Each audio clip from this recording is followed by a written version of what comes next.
Shut up. He thinks that I don't want to hurt you. I don't want to hurt you. Take up something. Get up. Take up you. I was entrusted to take it. What? Say something. All You're the not allowed to time, have so visitors just here. enjoy this You're not allowed moment. to. We're all gonna die. He sees your eyes.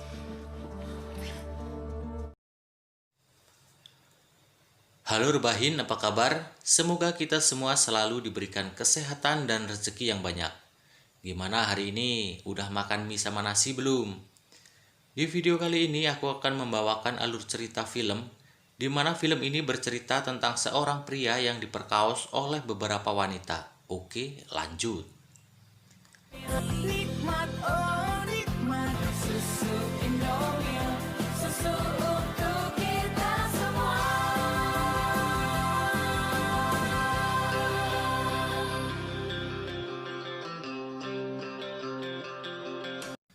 Di suatu tempat yang jauh dari keramaian terdapat sebuah bangunan yang ditempati oleh beberapa wanita dan hanya ada dua pria, seorang pendeta dan tukang kebun.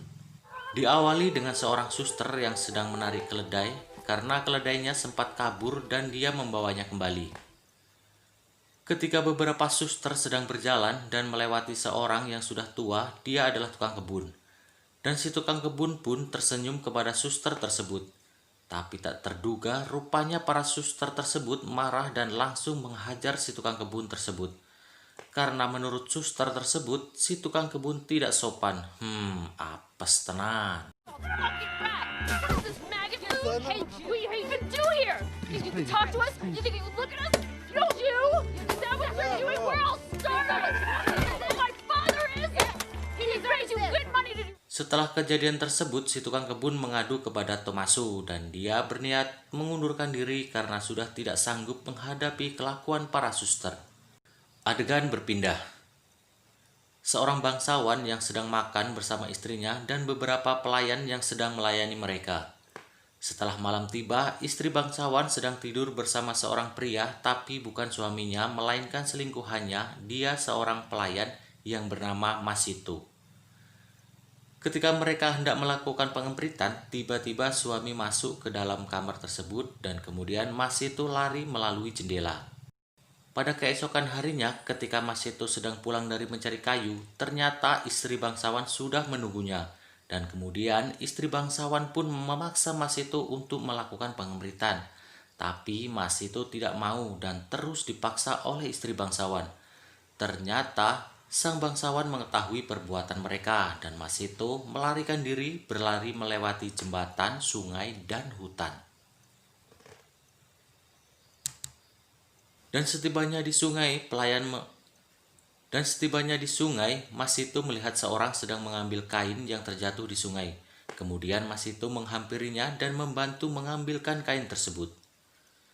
Kemudian Tomaso mengajak Masito untuk tinggal bersamanya dengan syarat Masito harus berpura-pura bisu dan tuli.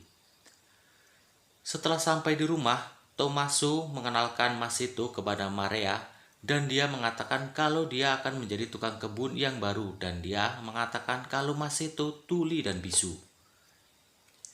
Ketika Masito sedang bekerja, seorang suster yang bernama Sandra melihatnya dan dia menegurnya, tapi Masito hanya tersenyum. Kemudian Sandra pergi meninggalkan Masito.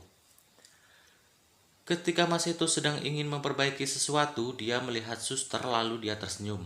Tapi suster tersebut marah dan mengambil sebuah kapak. Kemudian datang suster yang lain dan mengatakan kalau dia adalah tukang kebun yang baru dan dia bisu dan tuli. Pada suatu hari, Sandra mendatangi Masito ke rumahnya. Dia bermaksud meminta tolong agar Masito memperbaiki sesuatu yang rusak. Dan perbuatan Sandra diketahui oleh Genetra dan Fernanda.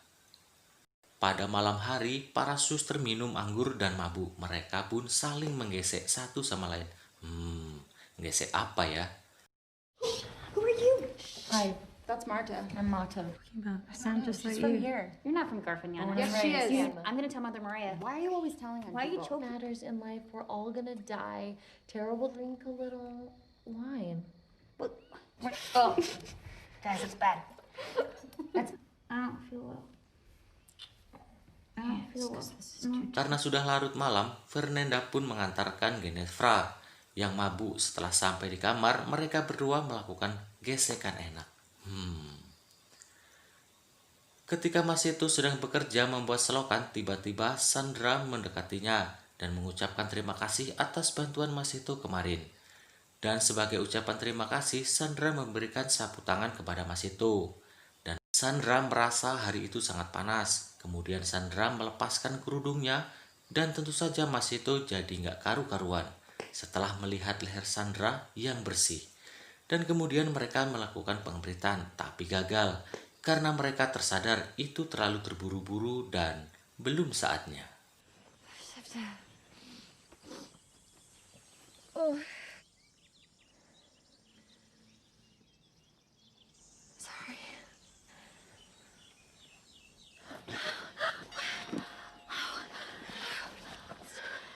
It's too fast.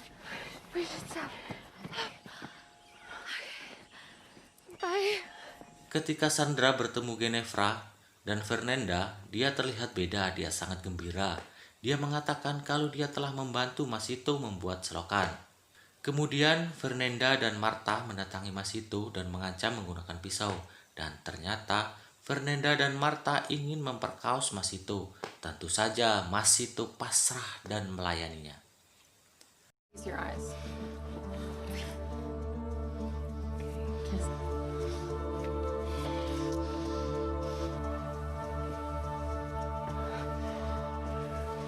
Take it from the left. Okay.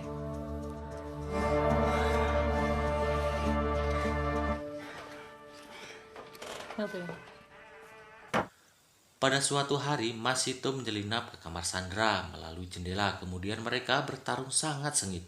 Saking enaknya, ketika ada seseorang yang datang ke kamar tersebut, mereka berdua tidak menyadarinya.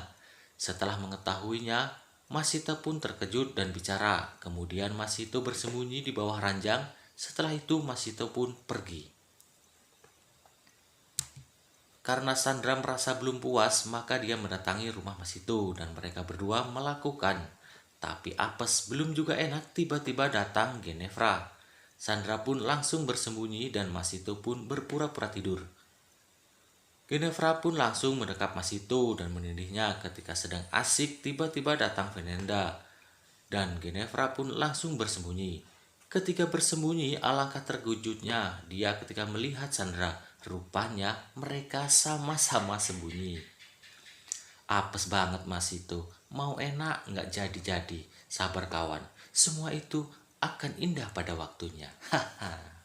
Setelah Fernanda masuk, kemudian dia mengikat tangan Masito dan menutup matanya. Kemudian dia membawa Masito ke suatu tempat. Sandra dan Ginevra mengikutinya hingga ke suatu tempat di tengah hutan. Ternyata Fernanda dan Marta sedang melakukan upacara pemujaan. Karena tak tahan melihat kelakuan temannya itu, kemudian Ginevra mendekati upacara tersebut dan mengacaukannya. Kemudian dia berlari ke rumah dan memberitahu kepada semua tentang perbuatan Fernanda dan Marta. Singkat cerita, Massimo pun ditangkap dan dipenjarakan oleh bangsawan, dan para suster pun disidang.